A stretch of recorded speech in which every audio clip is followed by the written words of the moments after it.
Hello friends, welcome to my channel VINAVU VERONICA. Okay, இன்னைக்கு என்ன வீடியோன்னு பார்க்குறதுக்கு முன்னாடி நம்ம சேனல் VINAVU VERONICA சப்ஸ்கிரைப் பண்ணிட்டு கூட ஒரு பெல் ஐக்கானை கிளிக் பண்ணிக்கோங்க. இன்றைக்கி நம்ம பாஸ்தா எப்படி வீட்டில் ஈஸியாக செய்யறதுன்னு தான் பார்க்க போகிறோம். அதுக்கு முதல்ல கொதிக்கிற தண்ணியில் உப்பு சேர்த்துக்கோங்க. உப்பு வந்து தேவையான அளவு தான், பாஸ்தாவை பொறுத்து தான் நம்ம சேர்க்குற உப்போட அளவும் இருக்குது. உப்பு சேர்த்ததுக்கப்புறம் நல்லா மிக்ஸ் பண்ணிவிட்டு எண்ணெய் சேர்த்துக்கோங்க. எந்த ஆயில்னாலும் ஓகே, 2லேருந்து 3 டீஸ்பூன் ஆயில் சேர்த்துக்கோங்க. அதையும் நல்லா மிக்ஸ் பண்ணிவிட்டு நம்ம பாஸ்தாவை சேர்த்துடலாம். சேர்த்து நல்லா மிக்ஸ் பண்ணிக்கோங்க.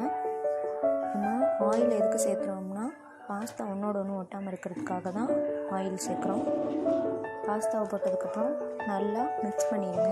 மிக்ஸ் பண்ணிவிட்டு நம்ம பாஸ்தா 10லேருந்து 12 நிமிஷம் வரைக்கும் நல்லா குக் ஆகணும். அப்போ தான் பாஸ்தா வெந்து வரும். ஸோ நம்ம 10லேருந்து 12 நிமிஷம் வரைக்கும் வெயிட் பண்ணால் பாஸ்தா வெந்து வரட்டும்.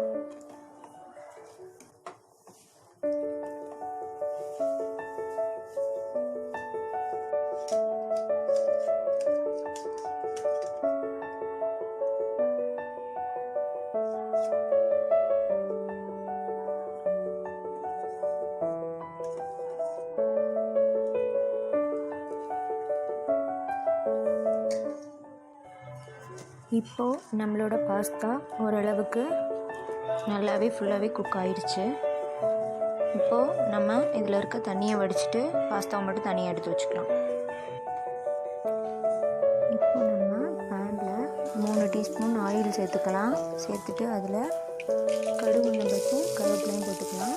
அதுக்கப்புறம் ஒரு ஃபுல் வெங்காயத்தை குட்டி குட்டியாக நறுக்கிட்டு இதில் சேர்த்துக்கோங்க. அது நல்லா வதங்கி வரணும். கண்ணாடி மாதிரி ஆகணும், அந்தளவுக்கு நல்லா வதக்கிக்கணும். நம்ம வெங்காயம் நல்லா வதங்கி வந்ததுக்கப்புறம் நம்ம இதில் ஒரு தக்காளி சேர்த்துக்கலாம். தக்காளியையும் நல்லா வதக்கிக்கணும். ரெண்டுமே நல்லா வதங்கி சுருங்கணும். வதங்கினோடனே அளவு குறைஞ்சிரும், அந்தளவுக்கு நல்லா வதக்கிக்கணும்.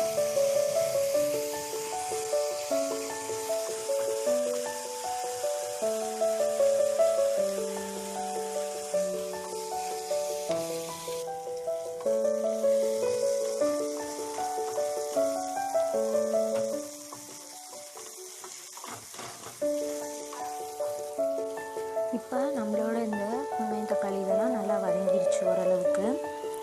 இப்போது நம்ம இதில் நம்ம எடுத்து வச்சுருக்க அந்த தண்ணியை வடித்த பாஸ்தா இருக்குது, அதை வந்து நம்ம இந்த மசாலாவோட சேர்க்கணும். ஓகே, நம்ம பாஸ்தாவை சேர்த்துக்கலாம். சேர்த்ததுக்கப்புறம் நம்ம பாஸ்தாவை அந்த வெங்காயம் தக்காளி இதோடு சேர்த்து நல்லா வதக்கணும். ஆல்ரெடி நம்ம பாஸ்தா வெந்துருச்சு, அதனால சும்மா மிக்ஸ் பண்ணாலே போதும். ரெண்டையும் நல்லா மிக்ஸ் பண்ணிக்கணும். மிக்ஸ் பண்ணதுக்கப்புறம் நம்ம ஸ்டவ்வை ஆஃப் பண்ணிடணும்.